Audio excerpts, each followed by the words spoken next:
Hello, what are you reading? Hi, it's the Holy Quran. But isn't the Quran only for Muslims? Not at all. Its teachings are addressed to all humanity, from heads of state to everyday people like us. What does it teach us? It's a book of life for life. No thinking person should pass through life without it. Where can I get a copy? From the IPCI, 124 Queen Street, Durban.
Well, I think that there must be a God, because, otherwise there would be so many people believing in him. Well, I don't read my Bible, because I don't think there's a lot of help in it, really. And I don't go to church, unless I feel sad, in which case I do. God's with us everywhere. When I look at the sky, look at that sky going on to infinity. Something far beyond me or any human being. Yes. A lot of gas, I think, up there at the moment. Apart from the gas, I think there are... It says in the Bible that he knows all the stars by name. That speaks to me of God's great power and his great glory. And when I look at the small, intricate things of nature, it speaks to me of how God has taken care of even the smallest manifestations of creation.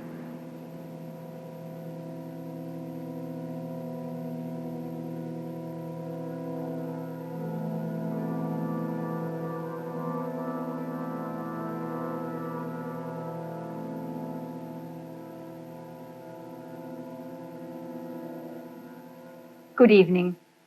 Well, are we small manifestations of God's creation, as the man on the film said, or purely products of chance, who for their own comfort have invented the idea of God? To put it another way, did God create man or man create God? It's a choice everybody's got to make. This book, The Probability of God, that's just been published, makes the incredibly important assertion that modern science is beginning to reveal the existence of a creator God. Its author, Hugh Montefiore, the Bishop of Birmingham, is with us here tonight. And next to him, we have Paul Davis, who's the Professor of Theoretical Physics at the University of Newcastle. And then on my left, I'm joined by Professor Sir Freddie Eyre, philosopher and logician, and well known to all of us.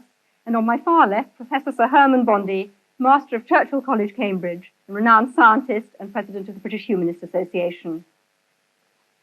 We have with us as well a very distinguished audience, and we shall doubtless be hearing from them later on in the programme.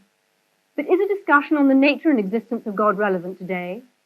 We've already heard some of your comments, which we recorded when we took a stroll outside St. Paul's Cathedral. To our surprise, we found most people rather interested in the idea of God. What's your God like? Someone I can talk to when I'm feeling on my own, I suppose. The way he's normally portrayed is as an individual, something in man's own image, and I don't believe that at all. I think it's got a lot of value for a lot of people, especially for lonely people and old people, probably. And for you too? He's my sort of reserve when I'm on my own. He's fit, he's got a beard and long hair. Black long hair, yeah, black beard. I don't think he is a person, but he's just a voice. I think he's great and he just helps you. And then in the night, sometimes in the dark, you feel so scared. But then when you think of God, you don't feel scared anymore.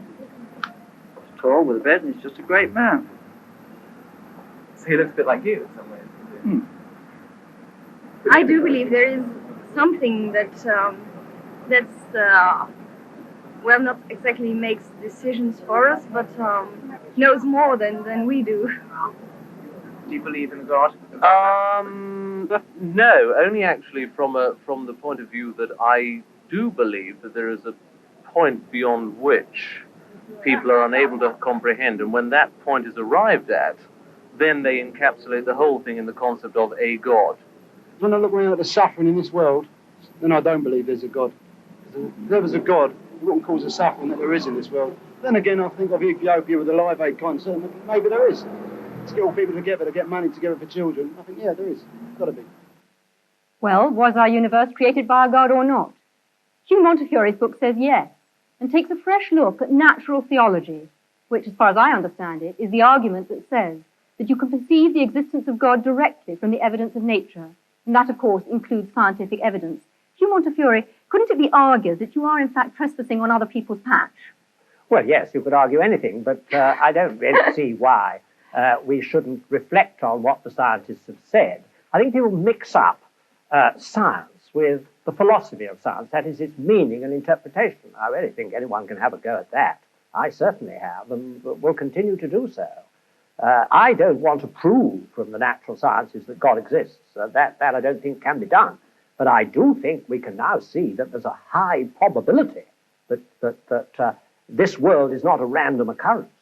And that seems to me to say a very great deal. Right. Herman Bondi, what do you actually feel about that? Because do you feel in any sense it's a misuse of science? No, I wouldn't call it a misuse. And I was very much impressed by the book for its erudition and for its honesty. But I do think that the argument of this very good book leaves me stone cold. Not because I'm short of awe, not because I'm short of wonder. I feel our universe is wonderful and something to be awestruck by. What worries me is that this book will be taken by many people to prove Christianity, or at least to make it probable, or to prove or to make probable some other religion in which there is a revelation which makes people say, I know God's will. And that, to me, is a great source of evil. No, well, I must come back here and say that all that you can do from natural theology is show the hunger in men and women's hearts for God's personal self-disclosure, which I believe that he has given us. And although terrible things have been done in the name of religion, I will agree with you. I also think that the most wonderful things have been done. And I'm always interested in people like you only mention the terrible things. Not only. Right. Earlier on, Paul Davis, I described you as Hugh Montefiore's scientific champion, and presumably you've got a considerable amount of sympathy with Hugh. Would you like to explain that a bit further? Yes, perhaps I could summarize my own position before I begin. Absolutely. As being perhaps best described as an awestruck agnostic, which is to say that through my scientific investigations, I have become more and more impressed with the incredibly stupendously intricate nature of the cosmos as we come to understand the universe in greater and greater detail. So it seems more and more remarkable that things have been arranged such that, in its broadest sense, the universe is self-aware. That is, that it permits the existence of intelligent observers such as ourselves. And it seems to me that this is not something which is inevitable, that the world could have been arranged differently, and that the fact that things have been arranged so that we can exist and observe the world, and that, moreover, our existence seems to depend very delicately upon the organization of the cosmos and the nature of the laws of physics. The fact that that is so seems to me a puzzle, and a puzzle that deserves an explanation. In other words, I would like to know why the world is the way it is. I can't accept it as brute fact. I would like some sort of explanation. Right, Freddie Eyre. I imagine that as far as you're concerned, we've been talking a whole lot of rubbish so far. I'd like to hear your view on the subject. I don't think we've been talking rubbish. I think there's been a lot of bad logic. So that's not quite the same thing. What the last argument comes to is saying the world is arranged as it is, therefore somebody arranged it. Now, this is a very poor argument because it could apply to however the world was arranged. I mean, all that you have said, and all that I'm afraid the bishop has said in the book, which I also admired very much. I thought it was a very honest book and a very erudite book, I mean, to say so. Nevertheless, all he was saying was, there are these causes, there are these effects, and had the causes been different, the effects would have been different. Nobody's going to dispute this. What is totally lacking is any justification for the assumption that the world as it is was designed, and had the world been different, it would not have been designed. And in fact, saying it's all designed by God is not an explanation of anything at all. You're just saying, here I give up, but because, and in fact, President has admitted this, so science goes no further, therefore we're going to bring old Noble Daddy to make us all feel cheerful. That won't do. The reason why I'm interested in the natural sciences here is that so often you hear people saying the natural sciences have disproved God, or there's no reasonable basis for believing in God. I'm afraid Freddie Eyre's backing a loser here. I mean, it could just be a brute fact that human beings have evolved with their amazing capacities for relationship and for their experience of God is phony. It could just be true. It could be true that our intimations of morality have no ultimate sanction, that our experience of what is true and good and beautiful isn't a window into reality. But the simplest explanation of the lot, the simplest explanation in logic, is that there is a creator. Right. There are many other ways of looking for God other than science. And some might actually say better ways. And most of the world's religions believe that God takes steps to reveal himself and reveal the world to us. And I'd like very much to hear from Mahur Krishnamurti, who is a Hindu who's actually sitting in the audience here tonight. The Hinduism says very clearly, as far as the creation is concerned, it's not just God created the world and just left to itself. God himself became the beings, and the Hinduism strongly believes in God who creates, protects, and ultimately he dissolves. This is the belief of God, and the Hindus worship him with form and without form. The nature is the other face of God, and the Hindu strongly tries to describe the indescribable by worshipping him by various images. Can I go to Ahmed Deedat to talk about the role of revelation? You see, the Muslim believes that God Almighty, he reveals his messages in word form. And in that word form, this book, the Holy Quran, was revealed through the Holy Prophet Muhammad during the 23 years of his prophetic life. And it deals with these problems more directly instead of guessing. And God Almighty, he reasons with his creation by asking him questions. He said, now, how can you not believe in God? How can you not believe in him? Seeing that you were non-existent and he brought you into being. And he will cause you to die and he will bring you back to life again. And to him will be your return. So how can you not? In other words, the way you have been computerized, the way the Creator made you, you would naturally deflect towards God as the magnetic needle does towards north. Can I just ask you whether your God is the same God as Hugh Montefiore's, the bishop's? It is the same God, except that in our concepts we differ. You see, the Archbishop, ultimately he will come to making Jesus Christ as God, a God incarnate. Now, the Muslim says, no, God is God and man is man. Right, can I move on now? Philip Eden, as a Buddhist, what in fact do you feel about this? Because your concept of God is quite different. Yes, well, as far as Buddhism is concerned, there is rather a different approach. We feel that there is a fundamental reality or truth or ground of being, which of course is in everything and behind everything. I think that many of the followers of theistic religions tend to believe that God is out there somewhere in the cosmos and that it's necessary for human beings to try and somehow establish a relationship with him. As far as the Buddhist is concerned, that reality is everywhere and in everything. So that the task of the individual is to understand that reality in himself. And that is the methods that are developed in Buddhism to help somebody to come to that realization. We feel that the problem with a creator is that inevitably one must then ask the question, who created the creator? And that, of course, is endless. You can go on and on doing that. So somewhere you have to start with the first cause, and surely the first cause is the universe itself. Man is one way in which the universe experiences itself. But your God is obviously very different then from Hugh Montefiore's God. There's a point that Herman Bondi raised about, the fact that many terrible things have been done in the name of religion, and I think it's perhaps important to point out that probably the reason for this is that people for a long time, I think particularly in the West, have had this concept, I'm here and the truth is over there somewhere, and there is a narrow path that leads to that truth.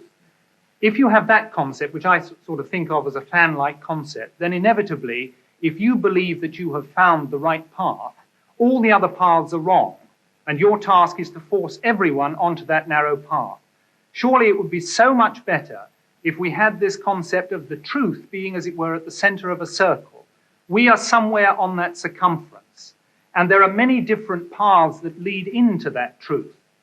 And the thing for us to realize, I think, is that the particular path that we choose is very much a personal thing, and it depends on many different factors. It probably depends on the person that we have met that may have explained that path to us and various experiences we've had.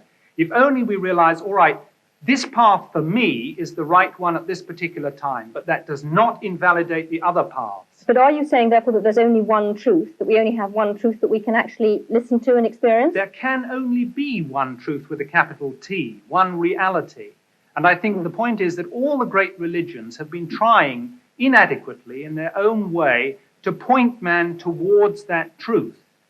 But for heaven's sake, don't let's have this idea that there is only this one wretched, narrow path and that all the others are wrong. All right, can I move the discussion on and say that we've dealt to some extent with Revelation, but other people who are believers, and Hugh Montefiore has, if you like, supporters who don't only argue from design, would say that it's much more about experience and not about either design or revelation at all. I hope he wouldn't. And the experience, not Hugh Montefiore, other people would. And the experience is God showing himself to us or us feeling him. And Eric Delve, you're an evangelist in the Church of England. Would you argue with that? I think I would a bit, yes. Because I do believe that you cannot prove God scientifically. Science can only deal with the material of this current universe. God is necessarily not of this universe. He's superior and outside of it. So consequently, you can't prove him scientifically or disprove him. But of course, you want to go much further than that. If there's a God who made me, I want to know who he is. I want to know what he's like. And of course, we Christians believe that he's actually done that, said it for us in the person of Christ. And we also believe that he's alive today and we can know him. So that's what we're here to say. And that anybody can actually say, go beyond just the evidence, whether it's for or against, and say, God, if you're really there, I want to know you because I'm prepared to know the truth, whatever it costs me. Right. Hugh Montefiore. I do actually think that religious experience is a very important pointer. And in my book, I say it's the convergence of, as I see it, science showing us we're not just random products, probably not just random products, and conscience and experience. I mean, why is it that between 30 and 60% of people, even in this secular country, lay claim to some form of religious experience? Pretty out. And one point I'm continually making is that the postulation of God explains nothing whatsoever, because it's consistent with anything that happens. And of course it's consistent with people having religious experience, I mean, or not having it, or because it's consistent with people, you say consciousness is implanted, I mean, equally well you could say that sadism is implanted. I mean, whatever is, but you've got to explain in some way that it would have been otherwise if there had not been a creator. And this is what is totally missing, any kind of rational argument. Right. I actually wanted to bring up just something of the evidence that is within human experience of just the sheer business of significance. When I say to my wife, I love you, I mean something. I do not mean I, an accidental conglomeration of molecules from some antediluvian swamp, happen to feel a totally accidental attraction towards you, another totally accidental conglomeration, etc. I mean I love you. And if you say to me, but you're just an accident happening to another accident, something inside me says, that's not right. Now, that's not good scientific evidence, but it's human evidence. And I don't honestly think you can ignore it. It's part of humanity. And in the end, what it means is, I mean something because there is a meaning, and there's a meaner. I must protest against the previous speaker's grotesque misuse of the word accident. I have a wife too, and I love her very much. When I say that I love her, I don't accident. I don't believe that she came into the world uncaused any more than that I did. Or my love doesn't have a cause, psychological cause. This levity in using these words shocks me. But Freddie, you do think that both you and your wife are the product of an ultimately meaningless process, don't you? If you mean that I don't think that our existence was planned by some supernatural being, yes. No, but meaningless. I do not accept the word meaningless. I do not think that my love for her is meaningless. I think my love for her has a very great deal of meaning. It's very intense. Has meaning for you, and for her, her, ultimate meaning. I don't know what ultimate meaning means here. I'm going to move on because, in fact, we've gone slightly off part of our subject and we haven't looked at other ways of experiencing God. Many people say that there is a different way, a much quieter way of experiencing God. Can we ask Sister Martina Hayden? I mean, I've listened with great interest to the arguments, and I couldn't help looking back over my own life. I mean, I found myself a Catholic, born in Catholic Ireland. I thought there was nothing else in the world. And my journey has been about finding out all the different aspects of the truth. And I went through all the phases of trying to prove the existence of God, from arguments and learning about the first cause, uncaused, and it left me as cold as ice. It just didn't do anything for me as a person. And I think in these last years, it has been much more about looking for God within the design of my life, actually seeing design in my life, how somehow I am being led. I mean, even the fact that I join an order which is dedicated to searching for truth is not, to me, an accident. And I hear all the different truths, and I'm really excited about what's happening in science, because I can see that that really is, there's a convergence of truth. And there's so much more humility. I'm not saying I'm humble. As they say, if you say you are, you aren't. But I'm saying that scientists, theologians, people in general are much more humble than they were, say, 20 years ago. I mean, I was locked in combat with Freddie Eyre 20 years ago or so about conscience. I wouldn't argue that way now. I don't want to.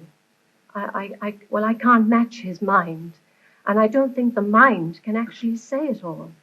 I find myself going to my heart about religion. And I just discover more evil in myself and more good as I go along. And the revelation of Christ in Christianity helps me there immensely, because I find that Christ didn't talk theological argument or logical argument. He didn't use any of those. He talked about the lilies of the field. He said the kingdom of heaven is like, that's a simile. So for me, God is revealing himself in me, in everybody. You know, I felt really close to the Buddhist gentleman who was speaking over there. I really felt I can relate to that too. I can look into the heart of a rose and it speaks to me. I can also look into the Bible and it speaks to me. Professor Eyre, are you going to say that that's not a valid experience and that that's not a valid argument? I think it's not an argument at all. It is a very moving and personal position, which I is the last one to criticize. Right. Well, this debate hasn't included one essential element, and that's looking at the alternative choice that belief in God is totally man-made. Hans Isaac, how do you view that? Well, as an atheist, of course, I can't believe that God created man. I think my Of course parents you're had not. something to do with it. I have a distinct feeling that we're taking too provincial a view of the terms God and religion. We think of it in terms of dear old Pink Church of England. But of course, that is only one very small aspect of religion. Both Torquemada and St. Francis of Assisi were religious and had an image of God, but they were very different images of God, one from the other. The Ayatollah Khomeini and Bishop Montefiore, I'm sure, have quite different gods in mind when they think about religion. Even the Jehovah of the Old Testament is very different to the kind of God that the bishop is talking about. So I think it's very important to realize that if man creates God in his image, as I'm sure he does, he has many different needs and consequently creates many different types of God. Can you define that a bit more closely? What are you actually saying? I mean, I can see Hugh Montefiore blenching, but can you actually simplify that a little for our audience? Well, if your personality is warlike, wants to proselytize, is aggressive and so on, then you go for the kind of God that the Quran portrays, which wants to proselytize the world and is warlike and so on. If you are peace-loving, you want to have an assurance of a future life and so on and happiness, then perhaps you adopt the kind of God portrayed by the Ahmed Church of Deedat, England. would you agree with that? I don't, ma'am. You see, I don't think that our brother has read the Quran. Yes. You see, there are 99 attributes of God, and out of that, this one that you are talking about is non-existent in this book. Can I ask you a question? Are you saying then that the Muslim God is actually a peace-loving God who wants peace in the world? Yes. And he tells us that if somebody wars against you, you have a right to fight back, unlike turning the other cheek. What about the concept of the holy war, the jihad? Yes, that is a struggle for righteousness. For example, Britain, when she was under attack by Hitler, what you did was jihad. And we take our hat to you, to Winston Churchill, for putting the spirit into your people.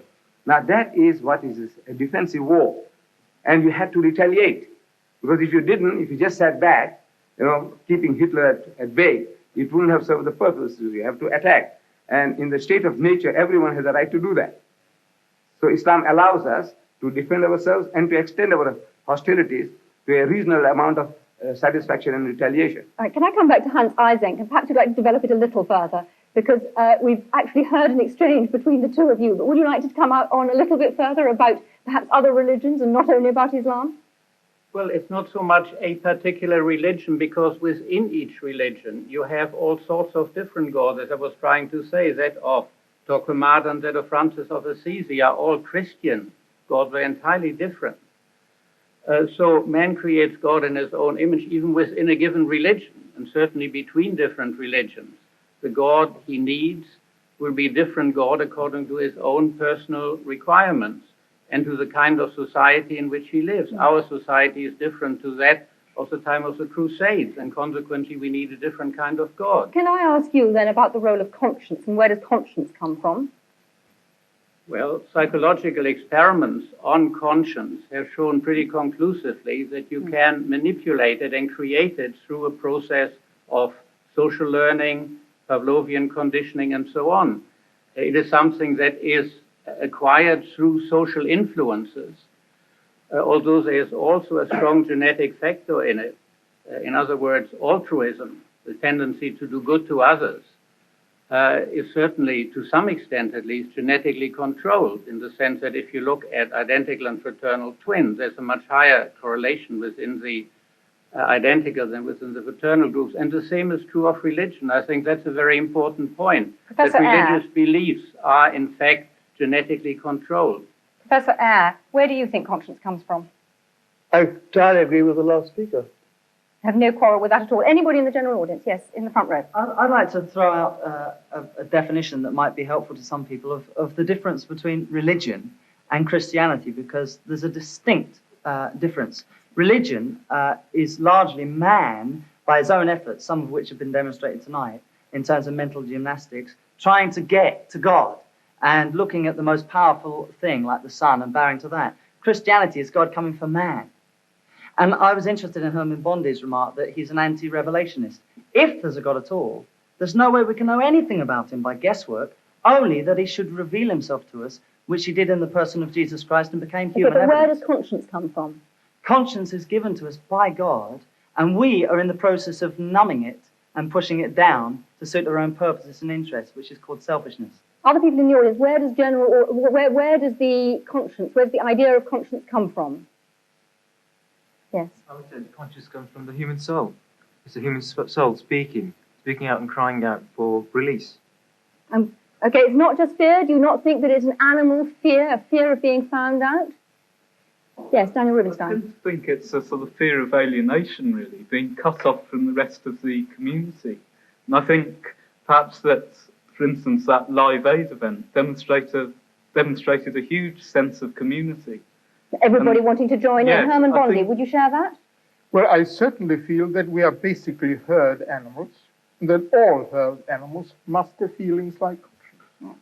You don't feel. What do you feel? Well, I don't think conscience is to be equated with either wish fulfillment or going with the herd, because my conscience often forces me to stand out from the herd. I think it is the God-given means by which I have to act responsibly. And I think that is how it's evolved is something for the I don't understand it in animals. I look to the scientist, I look to the psychiatrist to see how it functions with the ego and the superego. I'm not talking about that. I'm talking about what it actually is. I think it's the God-given faculty by which we can behave responsibly, and it's not to be equated with things like utility or welfare or wish fulfillment or anything like that. I must protest against this assumption certain faculties are God-given as opposed to others. I disagreed, for example, with your position when he talked about love. Indeed, I mean, love is a human emotion, but there's no particular reason to single that out as pointing to the existence of a supernatural being any more than the other human emotion. I mean, all human emotions are to be accounted for in the same sort of terms, in the kind of terms Professor Ising or one of his colleagues would account for them. And just to single out love is quite arbitrary. I mean, the assumption is that we are naturally egotistic, predatory, and so on, and that only because of some supernatural agency do we behave decently to one another. This is absolutely contrary to the facts. We have, in fact, as even David Hume pointed out, principle of sympathy, innate principle of sympathy, as well as an innate principle of egoism. And one no more needs a divine explanation than another. William Houghton. Look, let's get this straight. There is no reason on earth why we shouldn't go around acting like perfect pigs to Why all should and we? sundry. There is no big Monty Python foot poised to come and squash us if we act badly. Yet, a lot of us do act well towards our fellow man. But why should we not? That was just the point that I was making. Because I was just protesting against your assumption that it's somehow natural for us to want to be decent to one another and unnatural to be decent to one another. What possible ground have you for that assumption? In this world today, my experience is that it strikes me that more people are being unreasonable to each other than are being reasonable. Well, in that case, you should be Manichaean and believe in the devil. Come on, if you're taking your deity as accounting for human attitudes, that's the way you should go. Well, totally illogical. Professor Eyre, all other species are selfish, basically, aren't they? No. By no means. By no means. Go ahead. Herman Bondi. But I wasn't saying that our being herd animals means that everybody has to move with the herd. What I do mean to say is that we are not solitary beings. We've got to have the faculty, as other animals live together, to get on in some fashion with each other. Tina Mehta. You just mentioned the devil with great aplomb, but the devil's best trick is to make man believe he does not exist. And I think that's what the problem is, that, we are in a state of chaos suddenly instead of harmony. And it is the state of harmony that we are trying to create in this world, and not distort the minds of children by showing them violence and explaining that violence is necessary to bring about harmony. Mahul Krishnamurti. Agree. Hinduism clearly says, what is God? Answer to our dear friend's question. God is truth, God is love, and God is good. Whatever name you call, it is God. Why allergy to the name God? Love, beauty is God. So you don't actually feel that he's supernatural, that God is supernatural. Hugh Montefiore, what do you feel about that? Well, I do think that God discloses himself in the smallest particle of matter, and in our human relationships, and in love is to me a window into God. But I do think that he has supernaturally disclosed himself to us. That's why I'm a Christian, because I believe that he has been incarnate, as you said. That's what Christians believed. I believe God was incarnate and suffered the worst that people could do to him. Now, this is to me the only way I can see my way through the problem of evil. Can I just remind people, and perhaps Hugh Montefiore in particular, of Einstein's concept of God, which was, yes, God who made the universe in wonderful ways, but had not the slightest interest in us human beings, and was a totally impersonal thing that couldn't possibly care for our prayers. I want to talk to a psychologist next, Leslie Francis. I would like to go back to the question you keep asking. Did God create man, or did man create God? And I see that as a deceptively simple kind of language used. They're two completely different order questions. It is for the theologian in me to come to the question, did God create man? But the psychologist in me would want to answer your question in a different way. Did man create the image of God? He cannot go beyond looking at image. And I suspect what we've heard in the discussion tonight is a whole lot about the variability in the image that is used, but we haven't been able to get onto the ontology beyond that image. I'm sorry, everybody, but we've run out of time. The choice that is open to us is whether God made man or man made God. It's now over to you. All that remains for me to do is to thank the audience for their contributions and, of course, the panel. I'm sorry we didn't have time to say any more, and from me, good night.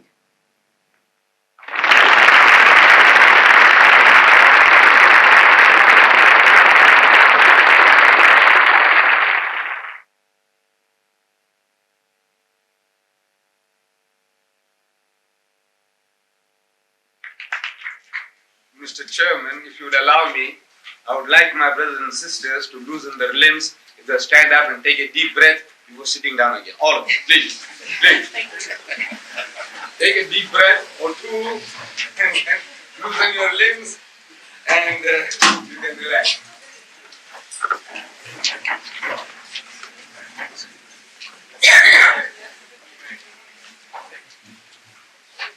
The previous two lectures, Chairman, ladies and gentlemen, the previous two speakers, have been dealing with this theme of the East and the West getting together, meeting. The East meets the West.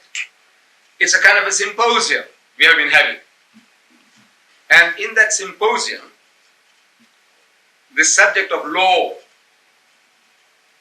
seems to be very technical and very dry. And to build bridges between the East and the West, as now, most probably in the minds of the organizers, they have taken me as a man from the East.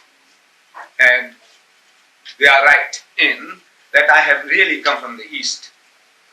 I am a man who was born in India some 60 years ago. So I am really a man of the East. But since the theme that has been selected for me is religious, about Islam, now I take exception to Islam being described as a religion of the East.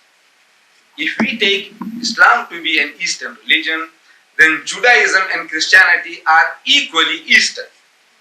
because Islam, Judaism, and Christianity, all these three originate in the same geographical area in the Middle East.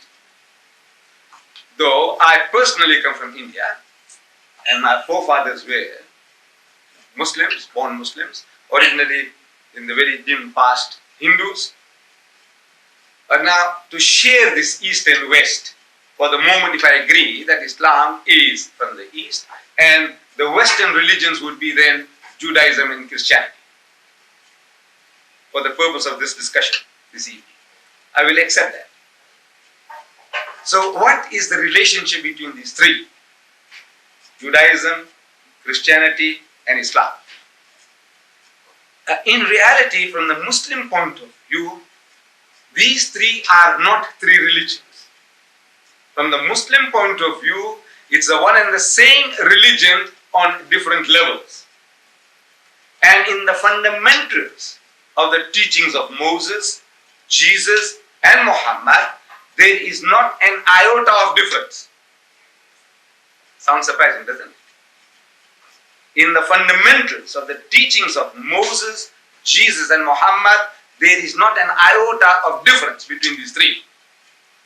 And I prove it to you. So you see, the very first commandment, as it was given by God Almighty to the Holy Prophet Moses, in Hebrew, this is what it sounds like.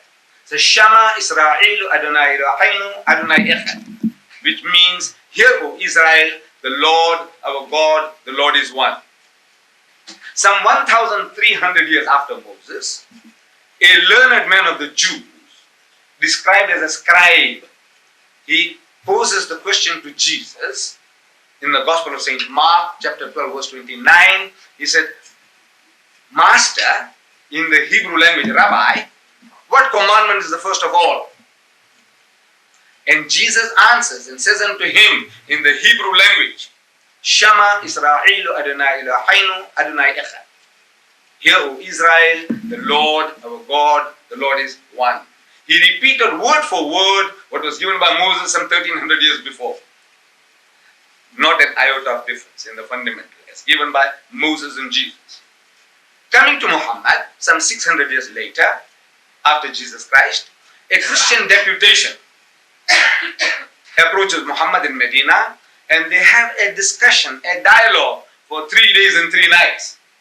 During the course of this dialogue, the spokesman for the Christian poses the question. He said, "Oh Muhammad, all right, tell us now, what is your concept of God?"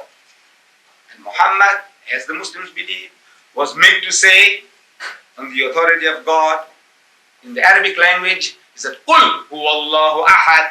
Say, He is God, the one and only. Muhammad said, Ahad. Jesus said, Echad. Moses said, Echad. I'm asking, what is the difference? Actually, it is the same word meaning the same thing.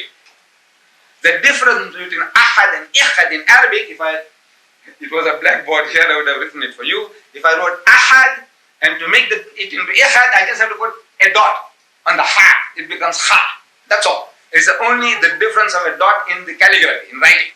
But in the meaning, the sense, 100% the same.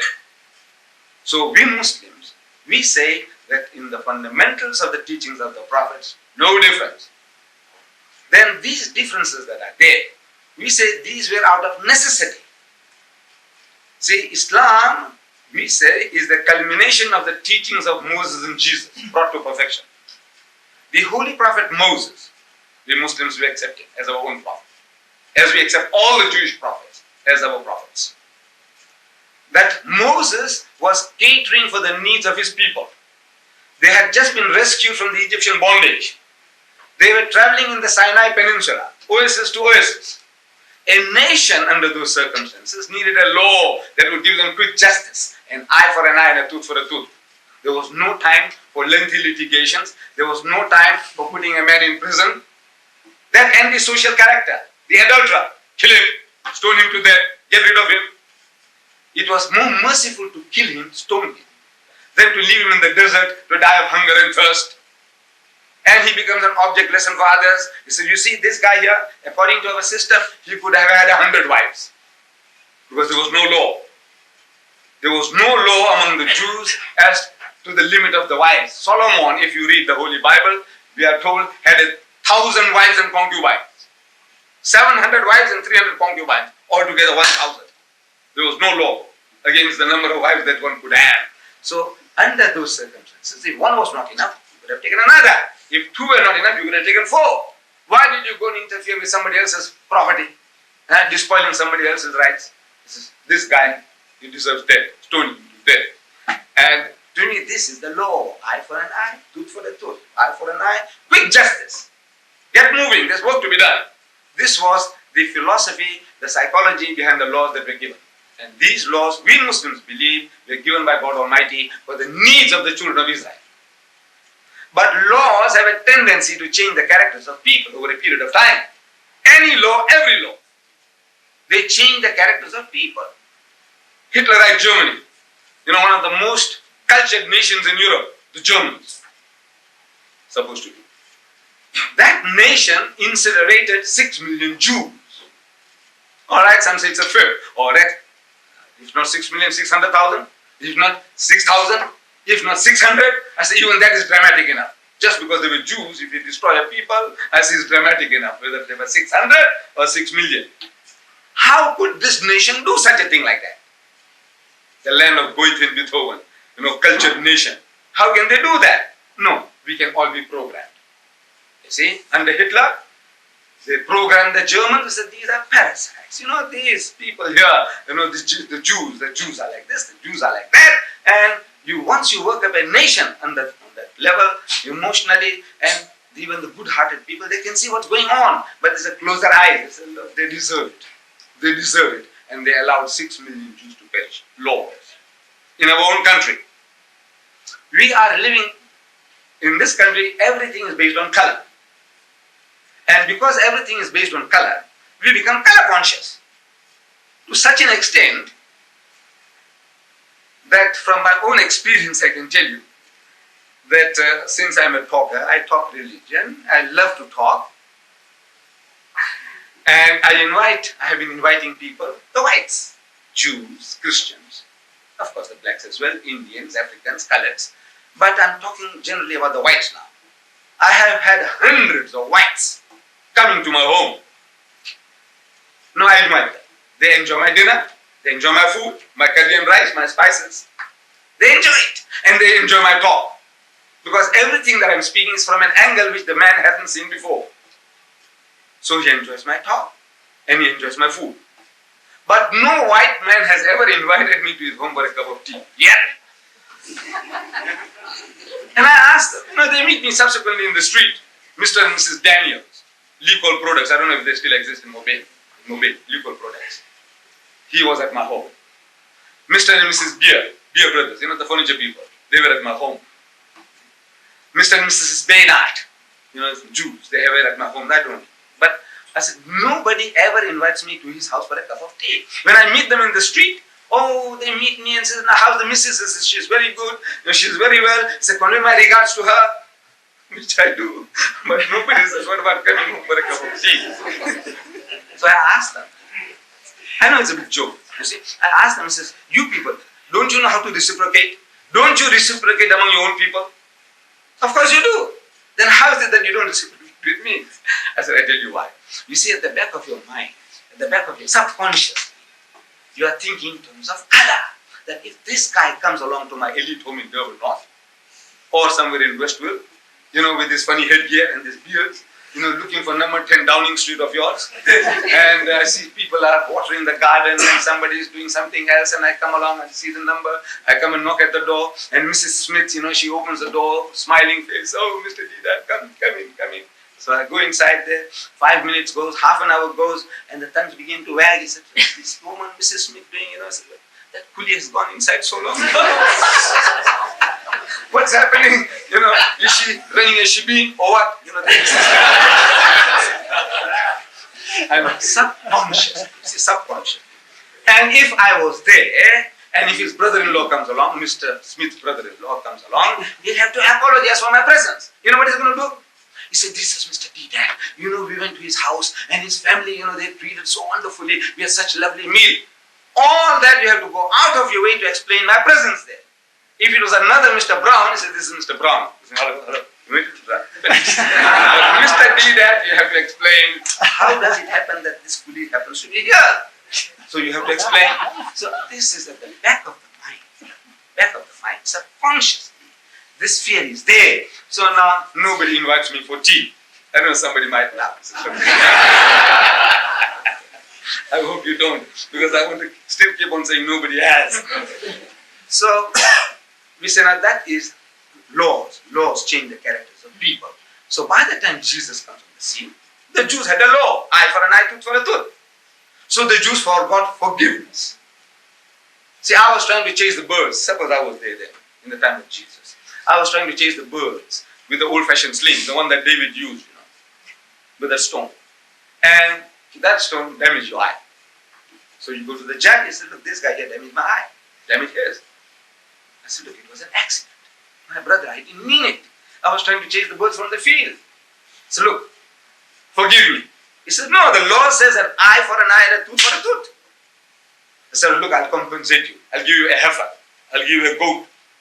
Forgive me. He said, no, the law says an eye for an eye and a tooth for a tooth. See, he's going for the letter of the law, he's forgotten the spirit. So Jesus Christ, another spiritual physician among the Jews, he caters for their needs, for the sickness. The man has forgot forgiveness. So now he said, you must forgive and forgive. How many times, Lord? He says 70 times 7. That's in the Bible, in the New Testament. 70 times 7. Calculate 490. 490. Are you going to take them literally? You're going to start counting? So look, this is 10 times. Huh? Now you have did 99 times. Huh? Now you have done 200 times. What it means is indefinite. He said, turn the other cheek. He said, if somebody says, it has been said that of old time, an eye for an eye and a tooth for a tooth. But I say unto you, resist not evil. He who strikes you in the right cheek, give him the other. If a man takes away your coat, give him your cloak also. If a fellow makes you to walk 1 mile, walk with him 2. He said, agree with thine adversary quickly while thou art with him on the way, before he takes you before the magistrate and makes you to part with your last farthing. Beautiful remedy for a sickness. But I said, you haven't got that sickness. I was telling the British, I was there in London in July, and I was on BBC. Somebody started, throwing stones at the Muslims. Jihad, jihad war, holy war. So I was telling them on BBC one, I said, you see, this holy war that we are talking about is a war of defense. You've got to defend yourself, your person, your possession, your faith, everything that is valuable, you have to defend it with your life. And I said, you British, you did it. You did the very same thing when Hitler wanted to invade Britain. I heard Churchill, I was young then, but I was hearing Churchill on the radio. He said, we'll fight them on the beaches, we'll fight them in the air, and we'll fight them in the sea, even with broomsticks. He said that, with broomsticks, you were prepared to fight. And you fought, you defended yourself. And then when the time came, you extended your hostilities. You started bombing Berlin and München and whatnot. You did everything you did. I said, you were entitled to do. As Gibbon, the master historian, he says that in the state of nature, every person has a right to defend his person and his possession and to extend his hostilities to a reasonable amount of satisfaction and retaliation. In the state of nature, everyone has the right to do that. If you have the right to do that, we also have the right to do that. But now, I said, you people are good Christians. You were supposed to turn the other cheek. You were supposed to give your cloak when the man took away your coat. So when Hitler wanted to invade Britain, what you good Christian ought to have done is to tell Hitler, come, open arms, come, take over Britain and our empire as well. That is what you should have done, because you were supposed to turn the other cheek. You were supposed to give away your cloak. You were supposed to walk 2 miles instead of 1. So I says, no, these are all, we say, in the evolution of religion. This is how God Almighty, He caters for your needs, your sicknesses. From time to time, if the sickness changes, the remedy changes. The sickness changes, the remedy changes. So in that evolution of religion, we Muslims believe that Islam is the fulfillment of the teaching of Moses and Jesus. Actually, in real fact, we say it is one religion on different levels. However, if you have any questions, I'll be very, very happy to answer. Because I have been warned. He says, much time has passed already. We were supposed to start at 5:30. I have been here from 4:45. I thought I was the only speaker. 5:30, I'm going to get Get going. But now, however, I'm very, very grateful to Mrs. Toms for this privilege and to the chairman for giving me this opportunity.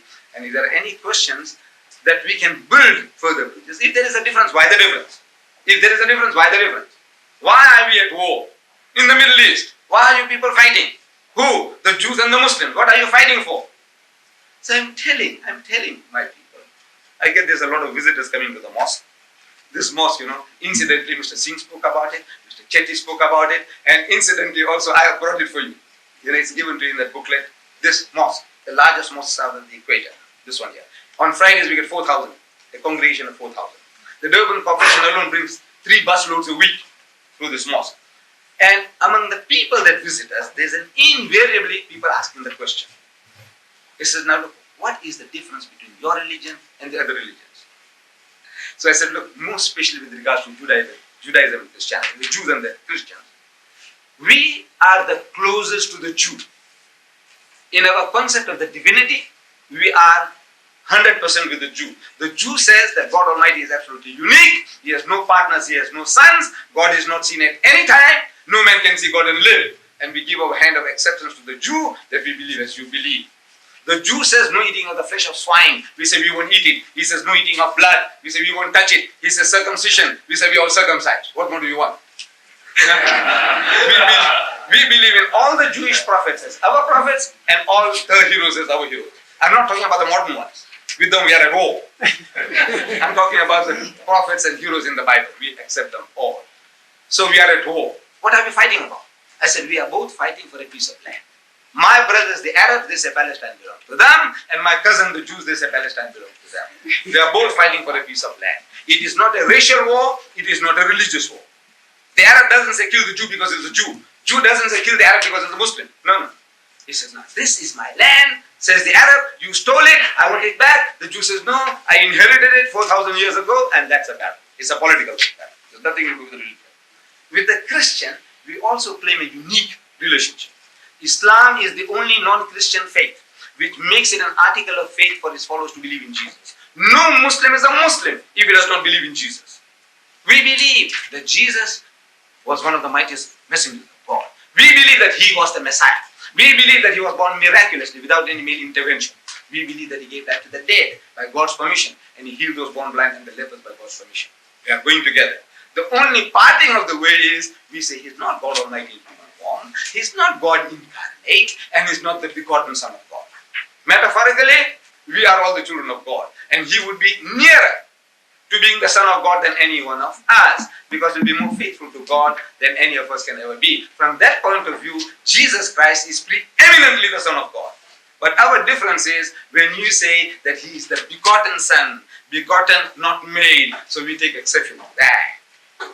That is so if there are any questions at any time now or in the future, if you like to visit the mosque, I think the telephone number is there. You make an appointment and come. And it will also be my privilege if you come with your wife, I says take you to the mosque, show you what goes on, and take you all for lunch as well.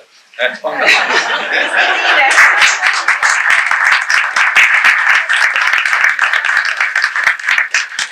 Yes? Right. My hostility is that I invited you to my house to partake of what we're going to have before I even knew you. Yes, so thank you. eat your word. No. I won't. You see, you had a motive.